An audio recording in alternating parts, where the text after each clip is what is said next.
Chapter 61. As if to protect me from anything, the back standing in front of me was immense and immovable. Astana looked at Perez as if he was underestimating Perez. You dare to aim your sword at me?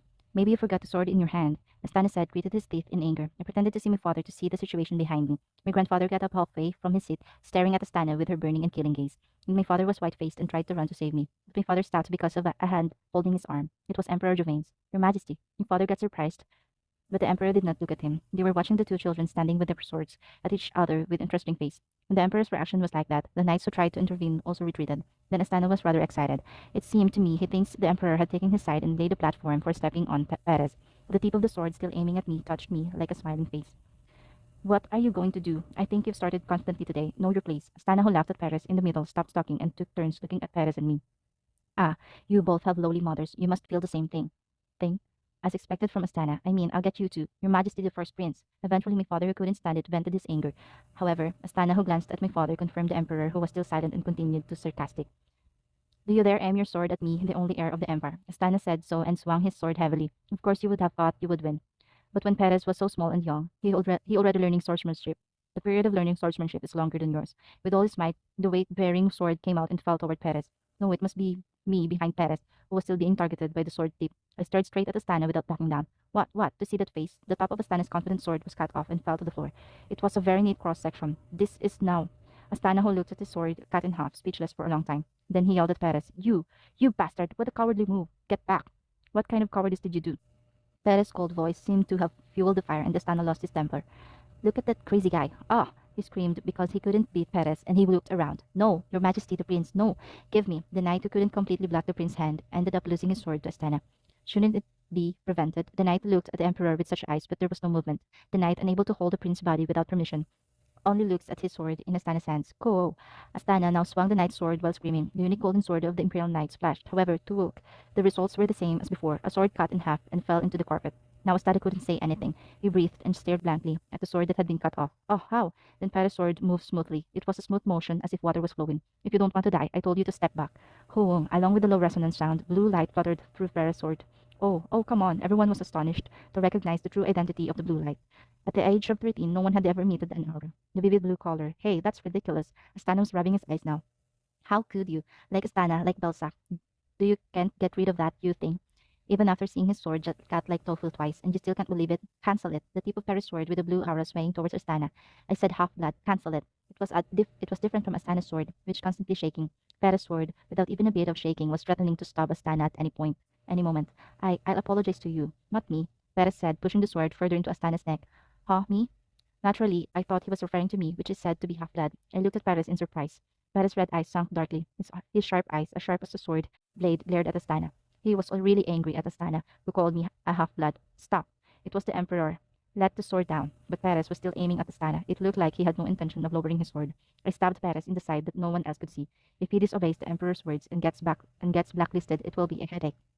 Fortunately, Paris slowly lowered his sword. Then Astana suddenly shouted, It must be magic, pointing to Paris with his finger. He said as if he was angry with the Emperor. Otherwise how? Stop, Astana, said the Emperor, frowning. But your Majesty, he aimed his sword at me. To me. Didn't the first prince hit my granddaughter first? My grandfather cut off Astana's words. Well, that. The only sin of the second prince was to protect my granddaughter from the first prince who aimed the sword. Astana looked at the Emperor, hoping for help. But Jovains didn't seem to have any idea. He became the perfect bystander and just looked at the situation. Apologize. Even at my words of my grandfather, Astana was just standing energetically. My grandfather told the Emperor there was no sign of reflection. It seems the first prince is still angry, so it would be better to cool his head alone. It would be better to do that. Jovains, who immediately agreed with my grandfather's words, glanced at the knights. Let this go. Let this go. Let go of this. Mali. Astana struggled when both of his arms were pulled by the knights, one by one. While looking at it, I clicked my tongue. Astana was pulled outside, and the room finally became quiet. Are you all right? Perez asked me. Yes, it's fine. While I tried to answer without thinking, I thought about where I was now. Just as expected, the Emperor was watching us. It's okay. Thank you. After politely saying hello to Perez, I turned right away. However, the Emperor's strange gaze does not fall from me. It bothers me why he keeps doing that. I pretended to be as fine as possible and walked away with an expressionless face. Kia, are there any injuries? Injuries? My father stepped over and knelt on one knee, lowered himself and hugged me tightly and asked, You are not hurt? Oh, by the way, he looked down on my dress that was torn by Astana. Oh, my Tia's elaborate dress is torn. That stupid thing. The silk, which I thought was only torn a little, was torn very badly and couldn't be repaired. I should have been whispering to Paris to stab him earlier. If I did, he would have stabbed Astana without any hesitation. I thought that somehow. I apologized to Astana's rudeness instead. For some reason, Emperor Jovain said, and Perez, Yes, Your Majesty. Well done. If you're a man, you should know how to stand up for a woman. Perez probably couldn't find a word to answer. He just looked at me for a while and then nodded slightly. But I was also surprised. I don't think you would run right away like that. Jovains looked at Perez interestingly. It must have been because the first prince dared to pull the sword in front of His Majesty. Grandpa stopped the conversation sensibly. My grandfather was the only one who knew that I and Perez know each other and that we had been in close relationship for a long time. Is that so? The emperor had now returned to his usual easygoing face, as if he had forgotten Astana. It was completely different from my father, who has still hugged me and said and was anxious. But this is the first time that Perez showed such an appearance. Don't put too much meaning, Your Majesty. Yes, that's wonderful. How does it look, Gallihan? My father, who had been patting me on the back, stopped. What do you mean, Your Majesty? Since your daughter and Perez are the same age, why don't you let her be friends? Looking at their personality, the two seemed to get along quite well. No, which part? I was dumbfounded. It seemed the same for both my grandfather and father. Perez was the only one whose eyes were glistened at me. The emperor's words. At the emperor's words. He listened at the emperor's words. It would be nice to wake up today, my grandfather said with a stiff complexion. Her lips were twitching in exasperation. Let's go, Galyahan. Yes, father. My father also answered and raised the body that knelt on one knee. Beetle, my father's body shook. Dad, I held my father's hand leaning to one side. Galyahan, why? Oh no, maybe one leg is numb. Galyahan, my grandfather shouted out loud. However, my father's body began to fall to one side again. Poop, thump. A loud and heavy sound rang on the floor. Oh. My father also sat on the floor and looked puzzled because he didn't understand the situation. What's going on? Grandfather asked. I do not know. Why is the right leg like this?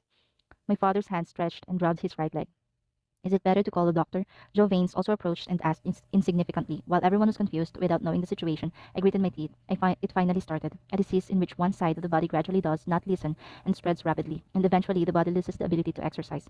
Eventually, the paralysis reaches the chest, so the sufferer cannot open his eyes and breathe, and then dies of pain. The Lenbrew, which killed my father, started to catch on. End of chapter 61. Chapter 62. We rode straight back to the Lombardy mansion. Emperor Jovanes offered to call a doctor right away, but my father refused. In the carriage, on the way home, my father laughed and said with a confused face that he was fine to me. We can't let the royal family know about Lombardy's internal affairs. Even though he had something wrong with his body right now, he was worried about the family affairs. Fortunately, my grandfather sent people to the mansion in advance, so the preparation was quick. When we arrived, the attendants were waiting with stretchers. However, they don't know why. And when they opened the carriage and saw my father lying halfway down, their complexions were all hardened. Ah, I'm sorry. Dad lay on a stretcher and laughed. Don't talk, Grandpa said in a low voice to my father. The bedroom was already fully prepared for my father. When we opened the door to our residence, Clairvan and Gloriel waited with stiff faces. You still here, Mr. Clairvan? Is that important now? For several years, even while doing business, my father and Clairvan always talked respectfully with each other. How about the doctor? Grandfather asked the butler. I contacted Dr. O'Malley. Everything was happening so fast. My father lying in bed and rubbing his right leg, and my grandfather sitting next to him, and people come together to help us. I was impatient to accept this situation, but no one knew why my father fell, except me. Among those who were busy moving, I struggled to manage my facial expressions. For my father, who doesn't know what his illness yet, I made a serious face. However, my efforts seemed meaningless in front of my father. Tia, my father called me. The bedroom became quiet. People who were busy momentarily stopped and looked at me. Probably everyone was forgetting my existence. That is fine, said my father. I know, I replied, hiding my heart agitation as much as possible. Yes, because Artia is smart. I couldn't laugh at him even though I saw a friendly smile. You don't have to be scared. I couldn't answer. I'm scared. The disease my father has is a terrible disease, and that disease took my father away from me in the last life. It seemed like that word would come from my lips. Instead of saying something else, I bowed my head. Tia, my father was surprised at my reaction and opened his eyes wide. Oh, it should be a little more relaxed. However, since the image of my father lying in bed has remained in my memory, it seems so overlapped with the image in the hospital bed right now. It was best not to bite my lower lip. Did my dad think my condition was unusual, even with an uncomfortable body? He woke up from bed and tried to approach me. Dr. O'Malley is here. Fortunately, Dr. O'Malley arrived with a butler's voice and carrying a visiting bag. Leave the room for a moment. Grandpa said to the people. Soon after, only my father and me, my grandfather, and Dr. O'Malley were left in the room. What are your symptoms? Once the right leg. Father calmly explained his condition. I knew even if I didn't listen. No, I knew what was going on in the future. The numbness that starts with the right leg will get worse and worse over a week. Dr. O'Malley does his best to prescribe the drug, but it doesn't work that much. At best, it only reduces the discomfort from paralysis, and in a month, the other leg will begin to paralyze. Another month, the range of motion of the right arm sharply narrowed. Another month, he can't use his right hand at all. And my dad, who couldn't move his neck the week before my birthday, had difficulty breathing. That was the time when I prayed and begged all night for my father to die quickly, because I couldn't bear to see my father in pain. 3 days before my birthday, my father took his last breath and closed his eyes. Unstoppable memories flooded in Florentia. Unstoppable memories flooded in. Florentia, come here. My grandfather motioned to approach the bed so that I wouldn't feel like I was alone, but I shook my head. Then I sat on a chair in the corner of the bedroom away from the bed. Have you ever fallen or injured your back? It's never been like that. So Dr. O'Malley examined my father very carefully. Can you move your toes? My father looked at his toe. My father looked at his toe and focused his nerves, but his right foot didn't even move. Strange. My father seemed embarrassed, frowned, and tried several times, but it didn't work. It was strange that the leg, which had been fine until this morning, suddenly did not listen as if it was someone else. That was the fear of a disease called the Lenbrew. It appears suddenly without any signs of symptoms. It is not a genetic disease. No one knows how the disease develops. The same was the case in my previous life. Even Esther made medicine to eliminate the symptoms of paralysis. Not that she had discovered the cause of Tullenbrus disease. Do you have any pain in your legs? Pain? No, I would rather have it if it hurts. It feels like my leg suddenly disappeared. Dr. O'Malley's face was getting worse. That's right. These are unusual symptoms. It does spend time with words, but Dr. O'Malley probably already knew. My father's sudden and weird symptoms indicate that there is only one disease, Telenbrus disease. From Dr. O'Malley, who spoke less and less, my father seemed to feel something. He looked at me with dark eyes and said to me, who's sitting quietly in the corner, Tia, will you be out for a while? Yeah. I quietly came out of the room and closed the door. I didn't even try to overhear the conversation going back and forth inside. I already know what to say. Miss, L'Oreal and Clarivan, who were waiting outside the door, looked at me and got up from their seats. Do not worry too much. Galyahan will be fine. L'Oreal hugged me with warm arms, but it was useless as if I had frozen inside. Will you bring me a cup of hot milk? I asked L'Oreal. Yes, young miss, please wait. Laurel was delighted that I wanted to drink something and quickly headed to the kitchen. Now only me and Clarivan were left in the parlor. Clarivan didn't try to comfort me. It seemed to me that he knew that there was something outrageous about my attitude. Clarivan, yes, Miss Florentia, I think I'll have to send a letter for a faraway. Recognize someone who has fast feet and is trustworthy. I held the pen and the notepad on the living room table. I didn't worry about what to say, knowing that the day would come. My hand holding the pen could not shake. A short letter, scribbled down quickly, was handed out to Clarivan. You can send it like this. This. Since the paper was not folded, Clarivan could see all the contents of the letter. Clarivan's blue eyes shook. Where to send the letter? Screet. The door of my father's room opened and Dr. O'Malley came out. The doctor did not look at me. No, I was wondering if he would look at me in the eye, but he harshly passed by. Okay, it must have been difficult to see the young daughter just knowing that her father was dying. I sighed a little. Tia, will you come in here?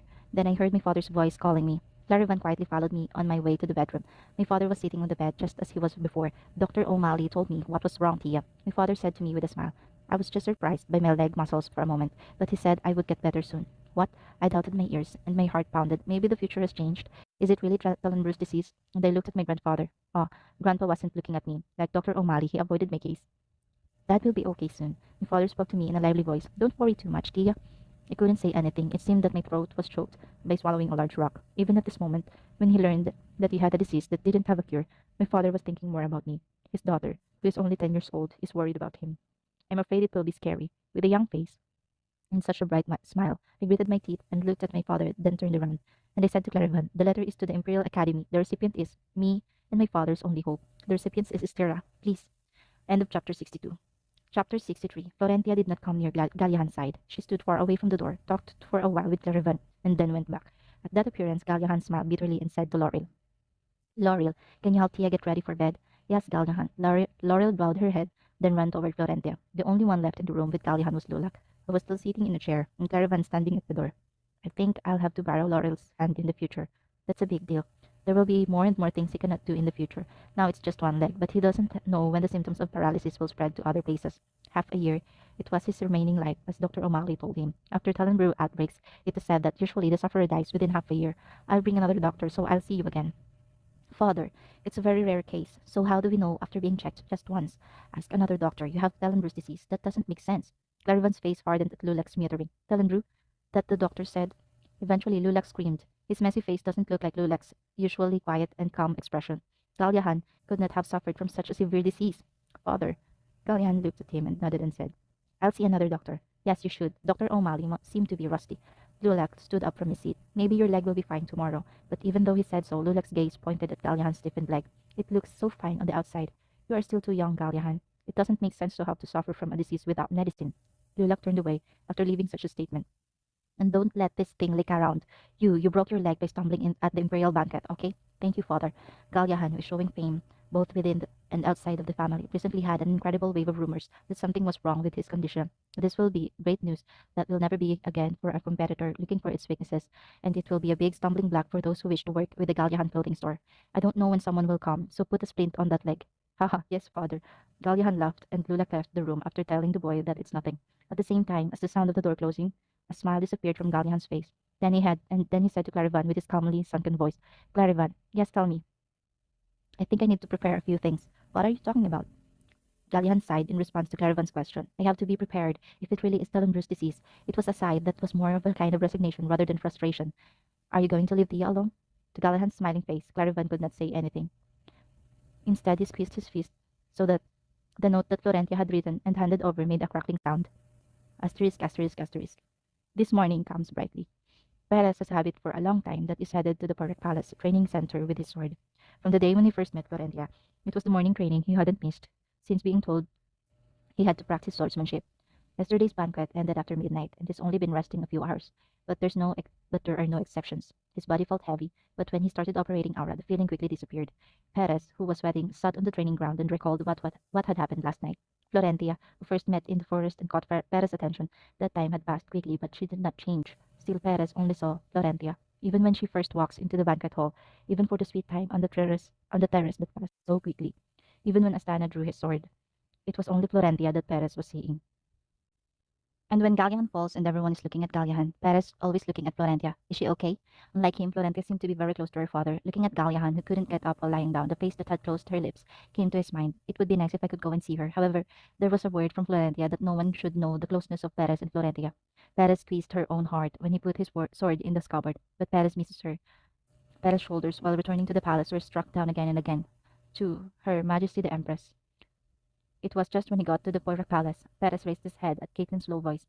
Then he saw the Empress walking out of the carriage door on her own, and the Empress' right hand, which went up sharply, ready to slap Perez's face. It was slow enough for Perez to think, will I get hit? That thought crossed Perez's mind. It was because he could predict why Empress would slap him in the face. Perez, standing still, turned slightly at the last minute. The Empress' hand narrowly missed Perez's face.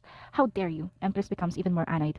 You lowly, how dare you put your sword at my son? Rabini tried to hit Perez again, but each time Perez avoided it with a slight move. It's raising more anger. Catch that lowly thing. Eventually, the Empress ordered the knights who accompanied her. However, the knights who were approaching also flinched to see the sword tied to Perez's waist. The fact that the second prince was already a talented person in creating aura was spread throughout the imperial palace. It is also a vivid blue aura. Although he was still young, it was evident that he already had the same skills as the knights. Just as expected, the second prince had already stepped back 2.5 steps, as if he had already figured out their next move. Even if the knights pulled out the sword, it was a distance that the tip of the sword could not reach. All of them had already been figured out. While the knights lingered, the Empress poured out all sorts of swearing toward Perez. I should have killed you at that time. I should have buried you with your lowly mother. This disgusting thing knows your brutes. Dare to touch my son? What do you mean of knows your brutes, Empress? The Empress' footsteps stopped. It was the Emperor who came out because of the fuss while waiting for Perez in the gardens of Porrek Palace. The knights who approached Perez quickly stepped back. Are you saying that it is inappropriate for a prince to be my son? Or, the Emperor said without hiding his displeasure, the root that the Empress says it's me? I don't mean that. Rabini was embarrassed for a moment, but soon returned to her composure and answered. She was even very confident when she spoke with her chin slightly raised. I heard what happened to Astana yesterday. Why didn't you tell me? What am I supposed to say? My 14-year-old son pushed Gallihan's daughters for no reason and tried to hurt her in the presence of Lombardi. Jovains was sarcastic. Astana must have had a reason for that too. Rabini, angry, shouted in a hoarse voice. But the Emperor frowned and shook his head. As the prince of this empire, he should have known how to make the Lombardi family on his side. Those words eventually made Rabina's anger pop and burst. Why? Why do you always seek Lombardi's attention? The lord of this empire is His Majesty, the Dorelli family. So, in the same situation as yesterday, you should be sided with Astana. You should have punished the Lombardi girl who made Astana so angry, instead of letting that lowly servant's son point his sword at Astana. The Emperor asked, clicked his tongue with a completely tired face. You want me to pretend to play with Lombardi and throw them away just because of Astana? How can you just rely only on Lombardi when you have so many nobles? If Lombardi neglects the imperial family, Angenes will try to take the place. Well, that's push Lombardi out and fill the spot with Angenes. How far do you want me to be a stupid emperor? Jovain smirked. Emperor's voice, called Rubini, was so piercing. Angenes can never replace Lombardi. You can't do that. So don't be too greedy. The Empress trembled, but the Emperor did not care. It wasn't just on the surface. Lombardi was like a giant pillar of maintaining this empire and the imperial family. In his youth, it was very difficult to admit it. But Jovains became wise. I have used Lombardi as Lulek said, accepting that clashing with them can destroy everything, sometimes empowering them, sometimes pretending to push them out. However, there was something that even Lulek, who had a quick count like a fox, never tolerated. It was a matter about his own blood and flesh. If Perez didn't get in the way yesterday, Jovains would have to publicly reprimand Astana to relieve Lulek's anger. However, the reason Perez ran out with a sword to protect Florentia was still unknown to Jovains. That's why he visits Porrek Palace to ask about that today. However, it seems that Empress also comes, thinking that Astana will tell his mother, makes the Emperor angry.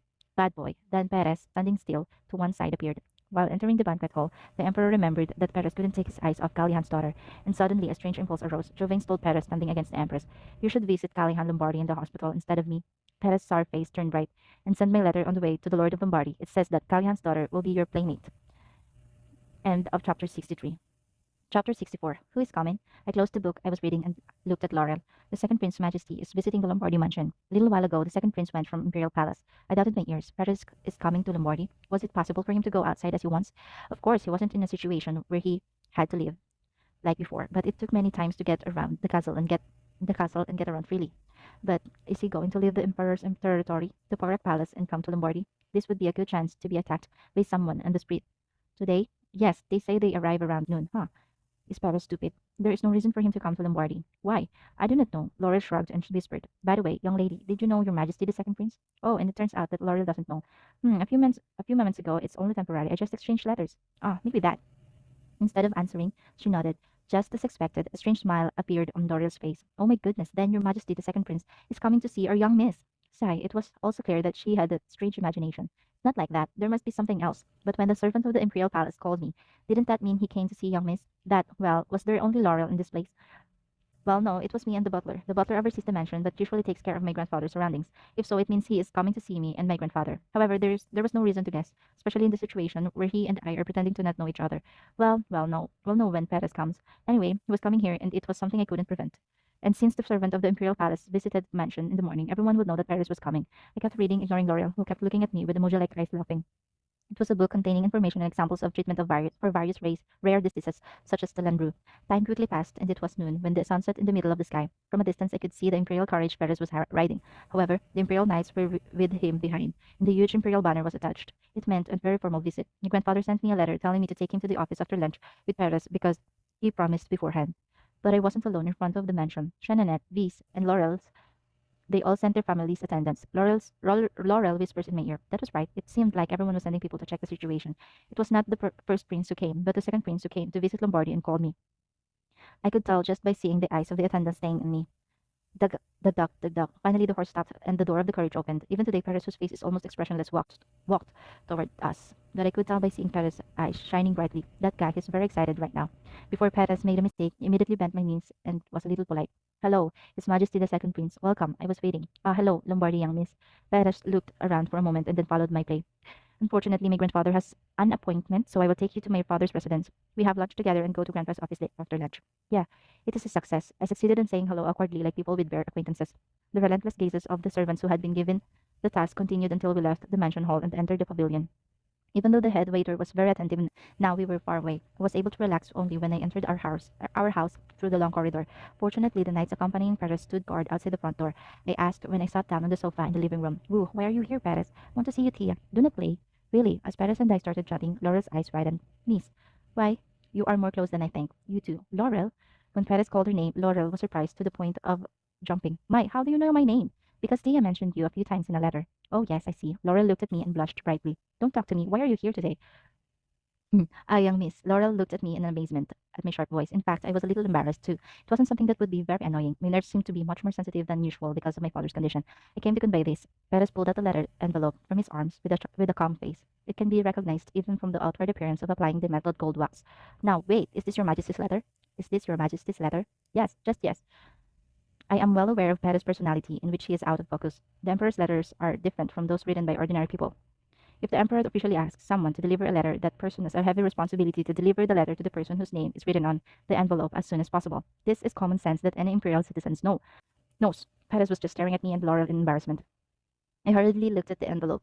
Lula Lombardi. Oh, I'll send someone to the office, Laurel said, and holding the skirt of her dress in one hand so that she could run. A moment. I raised one hand and stopped Laurel. Perez, do you know what's right in this letter? It's about to make you as my person. Perez did not hesitate to release the contents of the Emperor's letter. I grabbed my head and sighed. Oh, headache. Being a proponent of the prince is nothing but an official statement that his family or children will support him in fighting for the throne. I could tell just by looking at Astana and Balzac. After announcing that he was the first prince playmate, many people gathered around Viz. Since Viz, known as the next heir of Lombardy, is supporting the first prince, the stock price of Angenes is also rising day by day. Are you in trouble? Perez asked me. Well, it's not that good. Astana, or the Empress, has been completely wrong with this incident. Because the battle between Astana and Paris was not without reason. It was because of Astana's sword that was pointed at me. In addition, the fact that Paris could use a aura spread widely. At the same time, the fact that the second prince officially appeared in the national founding banquet, and at that time, the fact that Paris, who is only 13 years old, could use aura caused rumors that a genius had been born. However, it was a different matter to become a person of Paris, not completely having a bad relationship with Astana. To be precise, my father, the third son of Lombardy Lord, declares his support for Paris. This could have a huge impact on my father's business. It was when I was in trouble. Perez and my eyes met. His slightly frowned eyes stared at me and asked a question. So, are you saying that being my person could hurt you? I nodded a little and tried to explain to him. Why? Then, what are you doing? Skip. Perez tore the Emperor's letter in half. Looks like he's crazy, but Perez said firmly, I don't need it if it's bothering you. Oh no. Oh, no matter what it is. Still, it's the Emperor's letter. I take the half-torn letter into my hand and stare at it blankly. My thoughts were short, Perez said embarrassedly. I thought it would be good to act immediately. Hey, are you mad? When I thought about it, I felt bad. I asked carefully, but Perez shook his head. No, I mean it. Forget this letter.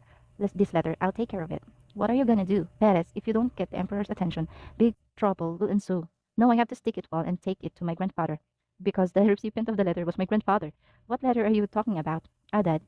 My father stood leaning against the open frame of the bedroom door. Dahlia and Lombardi. Perez quickly greeted my father. What letter are you talking about, Prince? Perez looks at me for a moment and then handed out the Emperor's letter that was torn in half. Well, my father pondered and asked what to do with his children. Let's hear it. It's a letter saying that I will make Tia as a person for the prince. Yes, that's right, Your Majesty. Eventually, my father seemed to have guessed that this might happen. Was there a saying between adults? Father looked at Perez with strange eyes for a moment, and like my father usually, he had such a scary face that he was neither friendly nor kind. Perez's shoulder, who met my father's gaze, flinched a little and saw a lot of strength going into it. The two didn't move as if they were having a snowball fight. There, it was when I brought it up, which was worse. The father, who was leaning against the door and standing hard, took something out of the back of the door with a kikiki. It was crutches that Dr. O'Malley left this morning. The Emperor's letter should be delivered immediately. I'll go to my father's office. I will go. Dad, legs. I can still walk. Dad smiled and said firmly, I can walk on crutches. My father should help me with my daughter's work. I can walk on crutches. My father should help me with my daughter's work. The appearance of my father walking step by step on crutches come to my mind. It was the same when walking in the hallway, but even more worse when going down the stairs. I and Laurel offered to help, but my father refused. I can do it alone. He was stubborn enough so my grandfather's appearance could be seen in my father, but at the same time, on his way to the office, his back looked so big as if he wasn't afraid of anything. End of chapter 64. Chapter 65. Well, Gagahan, what are you doing here? Lulek paused the meeting and returned to the office. It was because the message from the second prince, whom he decided to meet after lunch, came in haste. However, it wasn't just Florentia and the second prince that waiting for Lulek in the office. Galyahan, who wore clutches, was also with them. The second prince said that His Majesty had something to give to my father, so I came in a hurry. To me, Lulek looked at Perez. Since he was Perez's guardian, he would occasionally observe Porak Palace to see how he was doing, but Lulek didn't get used to Perez's eyes. Likewise today, when his eyes met those of the second prince, he was hiding discomfort. Your Majesty told me to convey the message. Perez held out a gold envelope with a short word. I don't think it was like this from the beginning. Sorry. Perez gave a deep bow to Lulak. Lulak looked displeased with Perez and then pulled out a two-piece letter and read it.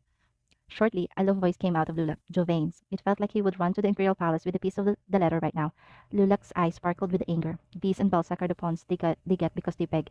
This was a situation where Emperor Jovanes asked Florentia on the pretext of using his son as an excuse. Grandfather? Lulak opened his eyes and looked at his surprised granddaughter. The innocent and beautiful face was filled with surprise. How dare you want to take over my granddaughter? It was said that the same gender could be a close friend, but the opposite gender was different. Since ancient times, the imperial family often matched a marriage this way. This is a method often used before reaching the legal marriage proposal age. Jovanes couldn't possibly not understand it. Of course, it is not a formal marriage proposal, and this does not determine Florentia's future, because she is the granddaughter of Lulak Lombardi. The feeling bad is a different matter. Don't worry, Galyahan. I will take care of this on my own. He was thinking of going to the imperial palace tomorrow and throwing these two-piece letters in front of the emperor. I will accept it. What? Lulak was surprised at Galyahan's words. I will accept your majesty's proposal. I will make Tia as his majesty the second prince person. It was a bad decision. Lulak shook his head and tried to explain. But Galyahan, I know how far this can cause a matter, father. Then why? However, Lulak shut his mouth. I was examined again yesterday by the doctor who was called by father who came late yesterday. At first glance, Lulak's heart broke at Galyahan's calm words. He said that the doctor also diagnosed Dellenbrew's disease. This guy was trying to take his son out early. Lulak, who had been sorrowed and silent, suddenly looked at Florentia, the granddaughter who was bowing her head. Perhaps this smart kid already knew that her father's leg wasn't just broken. A son who can tell his daughter that he is dying, and the granddaughter who pretends to be unaware of her father's condition. Lulak's heart seemed to tremble. Gallian continued to speak in a calm voice. At one point, I thought when there was a storm, I could just lower myself and wait for the storm to pass, father. But now I know that's not the way to survive. Lulak read what Galyahan was trying to say and nodded gloomily. No matter how much Lulak trying to help, he couldn't even be involved in what happened after his death. So I will fight the storm and try to protect Tia. If I can't, I'd like to give Tia whatever it is. Something that can support Tia, father. Lulak greeted his grief at the sight of his son preparing for his death and his daughter's future. Lulak smashed his fists and clenched them in order not to curse the sky right away. Then he said in a very tired voice somewhere, "Yeah, I know. If you're willing, then do it." "Yes, father. And isn't it just a matter?" "Yeah, it is just a matter. Nothing more, nothing less," Lulak said as if to calm Galyan. "Tia, usually Dad will ask you first, but this time, I know, do whatever Dad wants." "Yeah, thank you." Galyan's big hand stroked her daughter's soft brown hair. Lulak looked at Paris with a sigh at the appearance. "The second prince, yes. You know that the second prince and the first prince are very different." Paris nodded. "The first prince has a strong mother. Besides, his mother is the empress. The empress and the Stana are safe unless they commit a crime equivalent to rebellion right away. But Paris was different. Lombardy's house is playing the role of guardian, but that was only through an agreement with the emperor. Even if he only made a few mistakes, it will stabilize Paris' position as second prince." Lulak, of course, wasn't worried about Paris. He wondered if this would adversely affect his granddaughter Florentia in any way. "I think you know what I mean." "I know." Lulak still didn't like Paris, but he had no intention of opposing Gallihan if he wanted it. There was only one question: but why is the letter torn? "It was because I found out that being my person was difficult for Florentia. You tore up your Majesty's letter. For just one reason? One reason is enough." Lulak said nothing for a moment, then swallowed hard. "I like that one." Then he glanced at Paris for the last time and turned around. "I paused the meeting and came out, so I have to go back. The second princess come to my house, so take a rest and return. I will send a separate reply to the letter and Gallihan." "Yes, father. You go back and rest right now." "Yes." After leaving the office again, Lulak headed to the conference room where people were waiting. Then he suddenly stopped and called the butler who was following from behind. "Ask the name of the famous doctor in the emperor and bring her. Don't let anyone know. Be careful. Lulak hasn't given up on Galyahan yet. Even if Tillenbru's disease was correct, he was thinking of creating a cure for the disease at whatever cost. Money is what I used when I need it." Lulak went back to the conference room, taking care of his weakening heart. Asterisk, asterisk, asterisk. Bees was walking through the hallway. Normally he would have contacted Dr. O'Malley to come to his residence, but now he couldn't wait. A while ago he was on his way and see the second prince in Gallihan heading to the Lord's office. He wondered for a while because he hadn't been there before, but he was able to find the doctor's lab quickly. Bang! The door opened with a loud noise, and Dr. O'Malley, surprised, jumped in one step.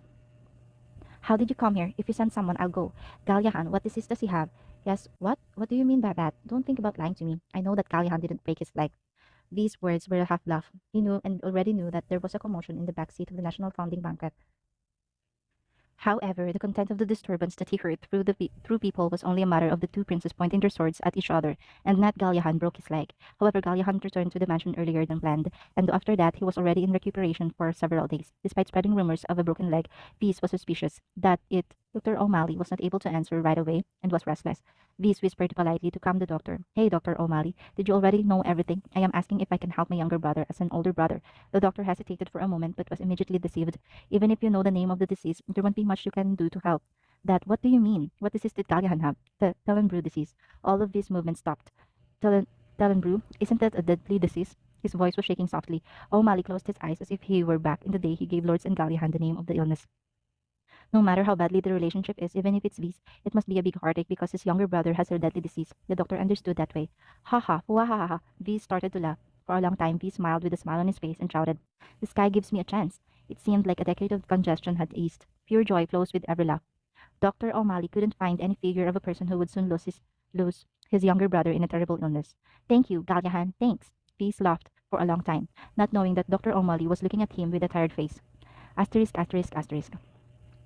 After leaving my grandfather's office and separate from my father, I and Paris headed to the garden on the side of the annex. Laurel went home with my father to help him. When I reached the place where the fountain flows quietly, I returned to Paris. "Why are you like this?"